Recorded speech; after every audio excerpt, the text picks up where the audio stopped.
We do want to bring in David Katz now, a former assistant U.S. attorney. He worked in the Department of Justice during the Carter administration. David, thanks for joining us tonight. Well, it's great to be with you. First, your reaction to hearing today's news. Well, it's very tragic. She was a wonderful First Lady. They were really a team, she and Jimmy Carter. And I had the privilege to work in the office of the Solicitor General, which is the office that argues in front of the United States Supreme Court. And that was under the Carter administration. And of course, it was a wonderful office. It was a wonderful time. And I was also in Washington when Carter lost to Reagan and Reagan assumed the presidency back in '81. So I lived through that era, and it really was a time of great hope. It was kind of, it's kind of shattered by the Iran hostage crisis, and she and Jimmy went all through that and tried so hard to get the hostages home and tried to do it without the hostages being harmed. And, they all came back safe. But that and the high inflation was the end of that. It was really kind of a Camelot. They say that about the Kennedys, but it was a Camelot with the two of them from Georgia. They were a wonderful example for the country. Talk about this era. I mean, what did Rosalynn specifically, Mrs. Carter, mean to both her husband and to the country during this time?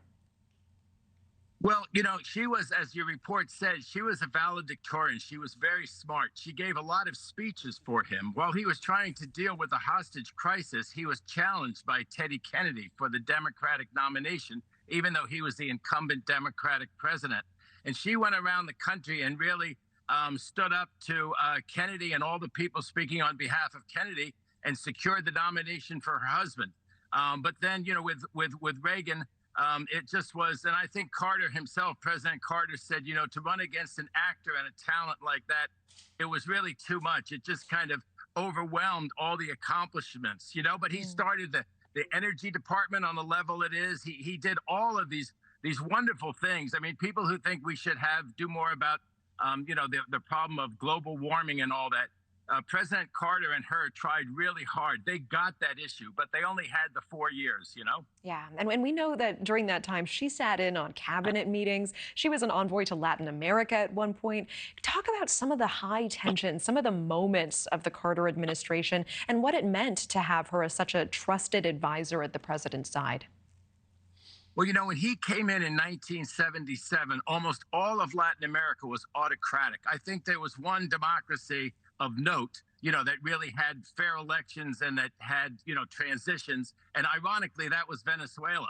By the time Carter and her imposed their, concern on human rights and made sure that those dictatorships in Latin America, they were almost all democracies within just 3 or 4 years. And she was hugely important in the fight for human rights and the concern for democracy.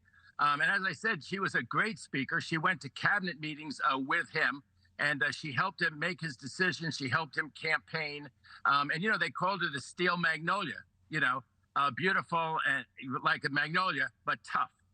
Strong. I absolutely hear you, David. And, one of the anecdotes that's really sticking with me is she is this incredible speaker, so composed, so polished. But she said early on her knees were shaking when she would take to the stage. She was scared and she did it anyways. And look at what she accomplished. David Katz, I appreciate your time and perspective tonight. Thank you so much. It's so great. And a shout out and much condolences to the Carter family. President Carter is still alive. And I hope that he gets all the respect that he's deserved in history, because he deserves it. David, thank you. Thank you for watching. Go to newsnationnow.com to find NewsNation on your television provider. And don't forget to click the red subscribe button below to get more of NewsNation's fact-driven, unbiased coverage.